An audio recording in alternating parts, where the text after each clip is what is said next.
Você pode dizer que a matéria não é mente, ou pode dizer que a mente não é a matéria, porque a mente não é o todo. A matéria existe como seu oposto. Você pode definir cada um deles pelo seu oposto. Pode dizer que a vida não é morte. Pode dizer que a morte não é vida. Pode dizer que a escuridão não é luz e que luz não é escuridão. Pode dizer que homem não é mulher e que mulher não é homem. Pode continuar definindo-o através do oposto. Mas qual é o oposto do divino? Não há nada em oposição a ele. Divino significa o todo, a totalidade. Portanto, como defini-lo? Ele é indefinível, porque todas as definições se baseiam nos opostos e nada está em oposição a ele. A linguagem mostra-se inútil. Ela diz: não posso penetrar nessa dimensão. A linguagem existe na dualidade e não pode penetrar no não dual. O divino é desconhecido porque é exatamente como o céu. Não é como a terra. Se você caminha sobre a terra, deixa pegadas atrás de você. Outros podem segui-lo. Você passou por um certo lugar, outros podem segui-lo. Seguindo suas pegadas, eles podem chegar ao lugar onde você chegou. Mas a totalidade, o divino, ou Deus, ou como você preferir chamá-lo, X, Y, Z, o total, é exatamente com o céu. Pássaros voaram através dele, mas nenhuma pegada foi deixada. Você não pode segui-los. Precisa começar do ABC. Sempre que você penetra no divino, Buda penetrou antes de você, Jesus penetrou antes de você, Krishna penetrou antes de você, mas não há pegadas. Quando você penetra no divino, é como se o homem estivesse penetrando pela primeira vez. O céu permanece virgem, intacto, sem marcas. Mas isso é bom. Essa absoluta virgindade é boa porque então a experiência é unicamente sua. De outro modo, se você encontrasse as pegadas de Buda, as pegadas de Krishna, mapas, definições, manuais, tudo seria de segunda mão. Muitos conheceram isso, muitos chegaram antes de você. Eles diriam tudo o que você poderia chegar a conhecer. Tudo seria de segunda mão. Mas o divino não é de segunda mão, é sempre de primeira mão. Sempre que você penetra nele, é como se estivesse penetrando pela primeira vez. Ninguém penetrou antes de você e ninguém penetrará depois, porque nenhuma pegada pode ser deixada. Cada um é único. É por isso que todas as experiências terrenas tornam-se cansativas.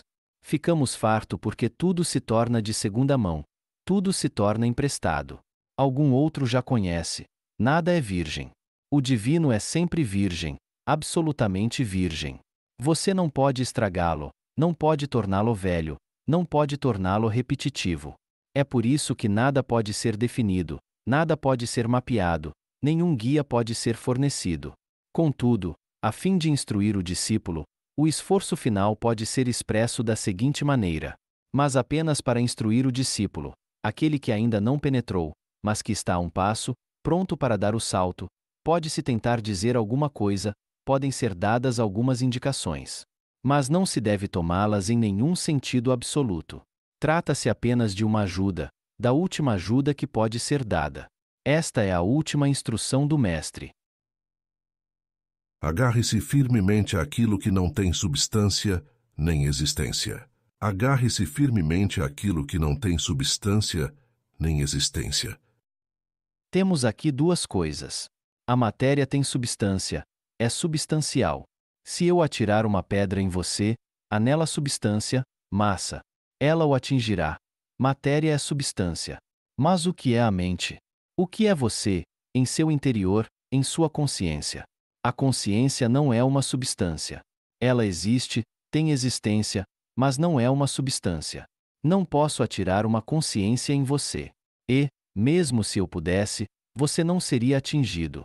A consciência existe, a matéria subsiste. A matéria tem substância, a consciência tem existência.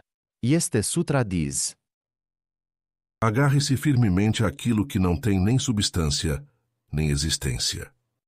O divino não tem nem uma nem outra. Ele não é como a matéria, não é como a substância. Ele não é como a mente ou a consciência.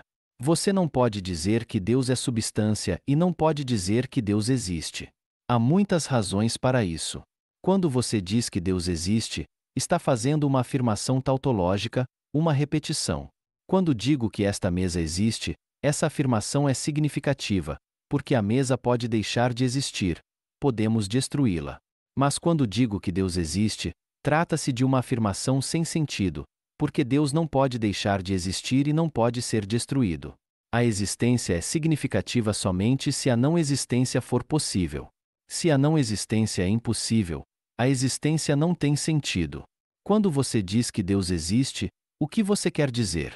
Que Deus pode não existir. Então, essa afirmação seria significativa. Mas se você quer dizer que ele não pode estar num estado de não existência, então o que você realmente está dizendo é que Deus é existência, e não que Deus existe. Deus não pode existir, Deus somente pode ser a existência. Quando digo que a mesa existe, a mesa não é a existência. Ela pode sair da existência. Portanto, a proposição é significativa. Quando digo que Deus existe, a proposição é sem sentido, porque ele não pode sair da existência. Quando digo que Deus existe, estou dizendo que a existência existe. Uma tautologia, uma repetição, inútil. Até mesmo dizer que Deus trata-se de uma proposição sem sentido, porque ele é o próprio estado de ser. Não há necessidade de se dizer é. Deus não é, ele é o estado de ser. Você não pode dizer que Deus é substância, assim como não pode dizer que ele existe. Ele está além de ambos, além da matéria e além da mente. Ou, ele é as duas. De qualquer maneira, ele transcende. Assim, estas são as últimas instruções para o discípulo, quando está prestes a penetrar no templo do divino. Nada mais pode ser dito. Lembre-se, Deus não é matéria. Possuímos uma ideia de Deus enquanto matéria. É por isso que criamos ídolos, criamos templos, fazemos imagens. Substâncias. O islamismo não permite que se façam ídolos de Deus justamente por este motivo, para que Deus não seja identificado, de modo algum, com a matéria. Nenhum ídolo, nenhuma imagem pode ser feita de Deus, porque uma imagem produz a ideia de substância, e ele não é substância. Mas então concebemos Deus enquanto mente, o controlador, o criador, o que dá o sustento. Temos uma vaga ideia de Deus como uma mente suprema, que está sentado em algum lugar no céu controlando todas as coisas. Mas, nesse caso, Deus torna-se a mente. Ele pode ser um notável engenheiro ou, como diz Platão, um grande matemático, mas a ideia é de que ele é a mente. Ele não é nem mente nem matéria. Ele está além de ambas. Este sutra diz: lembre-se dessa transcendência. Ele não é nem o exterior nem o interior. Não é nem o corpo nem a mente. Não é nem uma coisa nem um pensamento. Antes de você penetrar no templo supremo de onde nenhum retorno é possível, lembre-se disto. Agarre-se firmemente àquilo que não tem nem substância, nem existência. Ouça apenas a voz que é silenciosa. Ouça apenas a voz que é silenciosa. Todos os sons são criados. Todos os sons que conhecemos são, de um modo ou de outro, criados. O vento sopra, e um som é criado. Você bate palmas e um som é criado. Eu falo, e um som é criado. Mas todos estes sons são criados. Eles morrerão, porque aquilo que nasce está destinado a morrer, aquilo que é criado será destruído. Há algum som que seja incriado? Se há algum som incriado, a verdade pode ser expressa somente através dele, porque aquilo que pode morrer não pode expressar a verdade. É por isso que se diz frequentemente que a verdade só pode ser expressa no silêncio, não pode ser dita através das palavras. As palavras podem levá-lo ao silêncio, mas não podem exprimir a verdade. As palavras morrerão, e aquilo que é imortal não pode ser dito através de palavras mortais.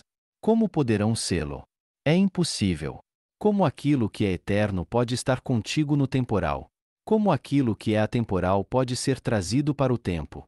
Como aquilo que está além do espaço pode ser colocado em algum lugar num templo, num espaço? A verdade só pode ser revelada através de alguma coisa que seja eterna. Por intermédio da meditação, muitos buscadores chegaram a conhecer, em seu interior, um som sem som, um som silencioso. As palavras são contraditórias, um som sem som.